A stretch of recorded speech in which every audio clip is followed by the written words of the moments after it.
But what we're looking at here is the Verde Valley. So Verde Valley is agricultural area of this area, but also historically trade, like all the way back to 12,000 BC. Prehistoric hunters, migratory hunters were traversing the Verde Valley all the way up to current time. And some of the reasons I point this out is because if you look straight across, you can see Jerome in the middle of the Black Hills there. And Jerome is where Charles Willard actually sold the produce that he was growing down in these fields. At the time of Charles Willard, 1920s or so, Jerome was the second largest city in Arizona because of the copper mining. Big copper mining. 10,000 people lived in Jerome. If you've been through there, imagine that. But anyway, enough about those guys. So the reason I kind of start here is to I like to have people take a look and think about why the Sinellans might have built up here. The dry wash that you walked over was their water source. In the time of the Sinellans, 1100 when they came here and built this, all the way to about 1300 when they left, we believe to have been a wetter time in history. So more water than there is today. Some of the climatologists believe that perhaps around the time that they migrated, it also coincides with, it will definitely coincide with the drought, but it coincides in general with this part of the world becoming a drier area than it was at that point in time. Because this really unique geology here, this has been inland sea, it's been forest, it's been swamp, it's been all kinds of stuff going on here. But they think that that was the beginning of the dryer, so perhaps that's why. But the water source, so this was where they had their fields. Don't think large expanses of cropland. We're feeding 50 people. Small postage-sized type little fields lined up along the creek bed in there. And so the creek bed, using gravity, is how they watered. So they would build check dams, using gravity. So open one field, close it, next one, next one, next one, down all the way along what they would use for the irrigation canal. Anybody know what they grew? Did she tell you down there? The Three Sisters? See, anyone heard that terminology? The Three Sisters is corn, bean, and squash. So, but corn like beans like black beans, white beans, hard beans, right? And squash like pumpkin, not zucchini. So, regular things. And they call them the Three Sisters. And the reason they do that is because the reason we call them that is because they would grow them in the same planting mound, regenerative farming, like we do now. Oh, okay. But they discovered it long before us. So, because the corn pulls nitrogen from the soil and the beans puts it in, and the squash with the big broad leaves protects the soil, protects the plants, and keeps the moisture in. So Three Sisters all growing together down here in the field. But other reasons why they might have lived here. Guesses? View? The view, exactly. And why the view? Not only is it beautiful, but you can see everything coming at you. You can see the weather, you can see predators, you can see traders, you can see friends and foes. You can see things that you want to hunt, and you can watch your kids who are down there, hopefully weeding the gardens, right? Because this is kind of their whole little playground in this area. But yeah, so it's a protection area, right? You can see everything that's coming at you. And in the Red Rock area, there's about 400 sites that we know of where there's dwellings. Some of them are big, like Montezuma's Castle or Montezuma's Well. Some of them are medium-sized, like this one, and some are very small, 1 or 2 buildings. That's it, you know. And a lot of them, though, especially in the Red Rock areas and these canyons, are just like this. They're at the end of a box canyon. And sometimes like this, like that would be more of a typical one because it's small. So there's 2 sets of buildings. There's one down there. That is 3 rooms that we know of, and perhaps was bigger. The room that's closest to us, that one's falling apart pretty handily. The one that's closest to us is, and if you want to take pictures, you can walk down to the other end, but the one that's closest to us is a different shape. It's kind of long, rectangular, kind of has some like remnants of benchy sort of thing, so I think it was probably a ceremonial area or a kiva or something. The other one was 2 stories. Then you have the residential complex over here, so you've got 1, 2, 3, 4, 5 of them that we know are 2 stories, 3 over here that we don't think were, and 1 on the end that we know wasn't. So how do we tell? Well, some are obvious because they're still 2 stories. Haven't fallen down yet. And I should add that this has not been reconstructed at all. This is original. So not as they left it clearly, but as we found it. So nothing has been changed, added, fixed, anything like that. In fact, if you look right here, you can see this little rocky thing, this little rock here. That was there. And it's going to stay there because they won't retouch it and put it back. So it just is what it is. It's found its new resting place. But, so the way we tell. So if you look down at that one, and you can see it here too, but if you look down at that one where my pointer is, don't look at my pointer, don't turn around. You see the holes there in the wall? So, and then this one here, if you bend, you can also see in here the holes in the wall where my pointer is. So across each of these are these lines and these rows of holes where they would have put these big logs in and worked the rock around it. And then on top of the logs, they would put grass and branches, and then ultimately a plaster made out of clay like they would use in the walls. And when they were done, they'd have something about 12 inches thick. And then they do it again on the top. At the top, they make a hole because they would go into the top from the top. They had ladders, and into the bottom from the bottom. And in fact, inside some of these are, you can still see the timbers that have fallen. So 1,000-year-old pieces of wood, and just like the ones in front. I was gonna say, so the other way they built. So if you look, they didn't spend a lot of time moving stuff out of the way. They just built around it. Like that rock and that rock down there actually extend fairly well into those buildings and make kind of like a table or a shelf in there. And here, you can see the ridges and all this mud, this clay that they stuffed under this rock. And up in here, you see all these ridges and all the clay from their hands, just mashing the mortar in. And in fact, in this one here, right about here on the inside, when the Forest Service took over, they actually pulled a fingerprint roll. That's how well preserved it is. They could actually see the whorls of the fingerprint in there. These little holes here are for ventilation. They would have been one for each floor. There's black on the inside of the walls behind it, so it was likely for fire, for heating or cooking. They lived 5 to 7 to a room, and I've got 2, 4, 6, 8, 10, maybe 12, 13 rooms. How many people do you think lived here? 5 to 7 lived in each room. 12 or so, 10 to 12 rooms. 60, 70. Easy math. So between 50 and 70, we think, at any given time, fluctuating. We don't know if it was built all at the same time or it was added onto. It's not completely lined up straight, so it could be either way. But we do know that when you outgrew your room, you didn't just like build another room. You just kind of stuffed more into the room. Everybody move over one more. So that's how they lived. So they didn't spend, and think about when it was all closed in, dark kind of. So they didn't spend a lot of time inside, cooking, eating, mostly outside. And this is like their whole playground here, and the site that you'll see next where the pictographs are. So, when they're farming and they're hunting and they're trading and they're roaming and they're doing their thing, but they would sleep. And they would spend, actually, interestingly enough, a lot of time on the roofs, up on top. So up here, if you guys can see my pointer up here in that corner, see the pictograph? And there's another one here that's hard to see because it's faded, but it's identical. So there's about 40 or so of those in the Red Rocks area that we know of. The pairs are the same, but all the 40 of them are slightly different. And some people call them clan symbols, but they're not really clan symbols per se. Clan has a very specific meaning.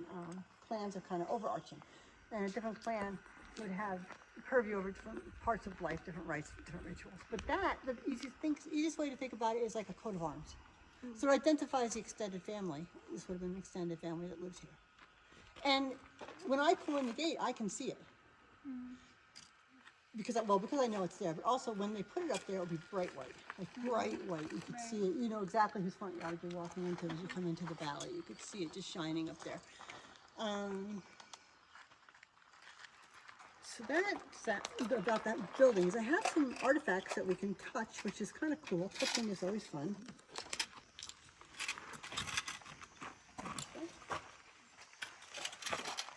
Go this way. So these pieces that I'm passing this way are all pottery. And so there's 3 different kinds of pottery. The one that's painted would not have been theirs. That would have been something that they would trade for. And that big one that you have in your hand there, if you look at the painted one, you can see it was a bowl, right? You can see the lip of it and the design is on the inside. So they probably would have been ceremonial. They probably would have traded for them. They would have been dear because they didn't paint their pottery. The other 2, these pieces here, this one and this one, are theirs. And so if you look at them, this one in particular is a good example. See how it's red on one side, black on the other? This one is too, but it's darker, right? And see if you look inside, you can see where the definition of the clay is. So the red clay is theirs, and that's what they would have made it out of. And every time they used it and fired it, it would get darker and darker and darker. So this one is clearly more, oops, sorry, that's where it came from, so it's okay. That one is clearly more well used than that one, right? Because this one's still got a lot of the red. Right. And then this one with the weave. So they had a couple different ways of doing that.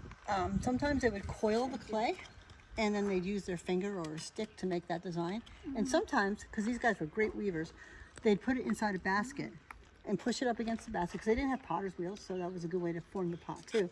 And then when the basket burned away, it would leave that weave of the basket on it. So weaving was one of the things that they did, and one of the things that they traded. So these things I'm passing out, these are tools. Like the cutting tools, perhaps blanks, that one can really be a blank. So they would make these blanks, right? They weren't quite finished off yet, but they were almost finished off, so they were kind of ready. And there's actually a name for them, but I can't think of it off the top of my head. So the white one is chert. Chert is a local material, it's like a quartzite, and they would use that. These are all cutting tools of some variety. The black is obsidian. Does anyone know anything about obsidian? Isn't it like lava? It's volcanic rock, right? And so obsidian, and in fact this one is an interesting one because you can see how on this it just looks like a black rock, right? And then when you chip it or fracture it, you get these sharp, shiny edges. So it's not polished, that's just the way it is. But when it comes out of the volcano and lands and hardens, you get that kind of just rocky on the outside. But obsidian has a signature, so you can tell where it came from by the chemical compound of the obsidian, and as well as the way it fractures. So this obsidian we know came from Mount Humphreys, which is north of here, up by Flagstaff. There's also obsidian fields like Superstition Mountain south of here by Phoenix, and the obsidian's round like marbles. They'll call it Apache tears. So based on the signature of the obsidian, you can tell where it came from, and so they would have traded for that. The chert would have been their own. This is a piece of corn, and it is an ancient piece of corn, not a new piece. And it's pretty small. We find ones that are bigger, not quite as big as the non-GMO ones that we get today in the grocery store, but bigger than that. Any guesses why? Most of the ones we find are that size or smaller. Any guesses why? Think of a salad bar. You can eat the whole thing, right? So why waste the energy of the plant for something that you're not going to eat? So that would be the optimal time to pick it. If it got bigger, then you got to take it off the cob and make meal out of it or something. But that you could just eat the whole thing. The shoots would have been tender enough to eat. And mesquite also.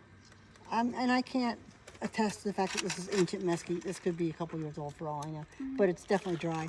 So mesquite we still get these days. Mesquite is, has anyone ever, you know what mesquite is? We have these mesquite trees. They grow these beans that look like that. There's actually pods with beans inside it. You can eat it. I've eaten it. It's sweet. If you've never tasted it, it's sweet. And you can grind it into flour. And that's likely what they did with it. And mesquite has been around for a long, long time. There's way more of it than there was then, because mesquite itself, the seeds of the mesquite, in order for it to germinate, it has to go through a digestive system of an animal. So there were animals, and they were eating the mesquite. But when the ranchers came and started domesticating or ranching the cattle, way more animals, so way more mesquite. So it became more prolific than it was in the beginning days. They lived to be 40, not very old. Some of the reasoning they think perhaps behind that has to do with with nutrition. At Montezuma's Well, sacred site, which they believe is the site of creation, but also there's like the term for it is mizzen heaps, that's what they called them. We would call it a trash dump. And they found bodies in there because I guess they didn't have very elaborate burial practices, so they found bodies. And what they didn't find, interesting, was a lot is evidence of warfare, blunt force trauma, smashed in heads, arrow, spear wounds. They did find jawbones without teeth and jawbones with rotten teeth. So when they're grinding all this on these metates, on the soft rock, they're getting as much rock into their food and into their teeth and into their noses as it was food. And the other thing is they had an agave habit. So do you guys know what agave is? A big, beautiful cactus. It is sweet. They make tequila out of it nowadays, right? Big, beautiful cactus. They call it a century plant.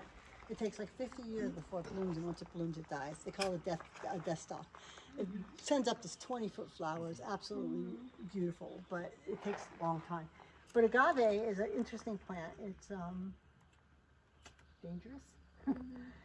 The points have anticoagulant on them, and they're stiff, so they don't stick in you like cactus points. They stick you and stay on it, but you'll bleed for a long time because they're so anticoagulant, right? And it's the sap is a little bit like poison ivy, so if you're allergic to poison ivy, you'd probably get a rash from it. But these guys figured out that if you roasted it, they could eat it, and they could use the fibers. They would weave from the fibers and make clothing from the agave fibers, and they'd use the points for awls and sewing and that kind of stuff. So they made good use of the agave. But the thing, what they would do is, like you said, sweet. They would chew on it, and they would chew on these wads of agave until they got all the sugar out of it, like you chew on bubble gum, and then you spit it out. And so we find these wads of vegetation, if you want, like fiber, that they would spit out. We call them agave quids. We find them everywhere. They're all over the place. It was a thing. So sugar and bacteria and teeth issues, right? So and infection issues. So that's one of the thoughts that the archaeologists have about the lack of longevity, I should say, because they had plenty of food. I mean, they were growing food, they were hunting food, they had food, they just couldn't.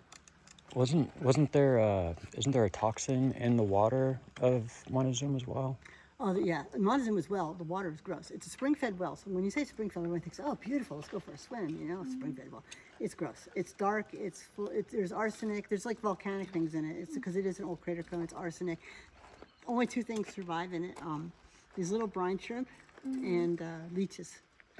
And they've tried to dive it a few times to figure out how deep it is, and they can't because the spring is pretty strong. It keeps pushing them up. They can't like fight against it to get to the bottom, so they've not gotten to the bottom of it yet. But the Sinawan, and the Sinawan got their name from the Spanish. I don't know if anyone told you that yet. So the Sinawan, when the Spanish were here exploring, long after the Sinawan had gone, the San Francisco Peaks, what we call now by Flagstaff, they turned them to Sierra Sinawan, mountains without water, because they're volcanic, so there's no streams or lakes or rivers on them. And the two civilizations, the northern Sinawan and the southern Sinawan, after the mountain without water. But the Hopi who claim descendancy from the Sinawan call them the Hasatsanan. So that's a Hopi word for ancient ancestor. And so we try to use that when we can and when we think, because it's hard to change an entire generation of stuff written down, but that is what the Hopi will call them, and that's their preferential term. It's a Hasatsanan. So that's kind of what I have, but if you guys have questions, I'm more than happy to answer them. I don't know where to begin. Did they have pit houses out here in this area too? No, they didn't. Not well, you know, I'm going to say no. And the reason I'm going to say no is because before the Sinawan, most of the people that came through here were migratory hunters, so they didn't take up residence per se. And then the Yavapai who came next built what we would call wickiups, so thatch huts out in the valley. So I don't know of any pit houses. Almost everything that we have out here, even the 1-2 small person dwellings, are walled like this, above, you know, kind of above ground. Maybe they've walled off a cave. That would be about the closest they'd get to that. Okay. But yeah.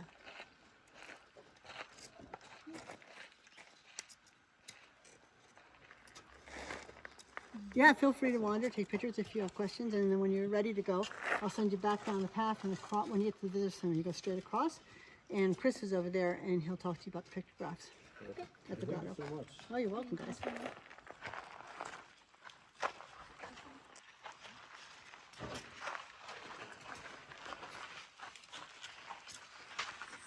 Right, the view is cool. I would live here. It's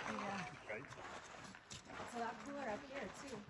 That's right. I mean, you know, it's like 100, going to be 100 degrees today, but you can take it up here.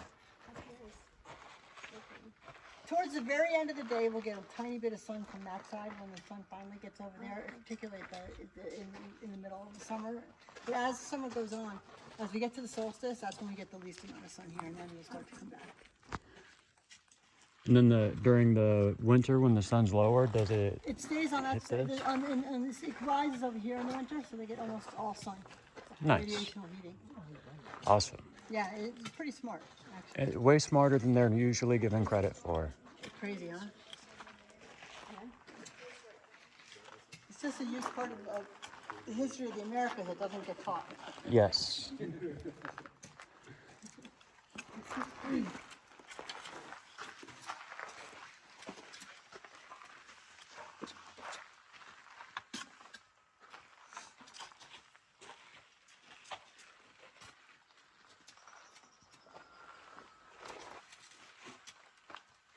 standing in the middle.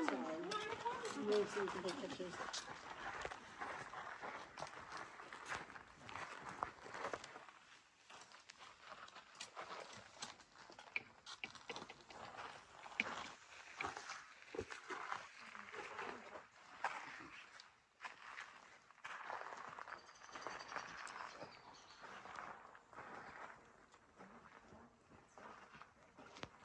When you go over to the picture desk, I'm sure take a lot of pictures, and when you look at them later, you'll see more in the picture than there will with the naked eye, because the camera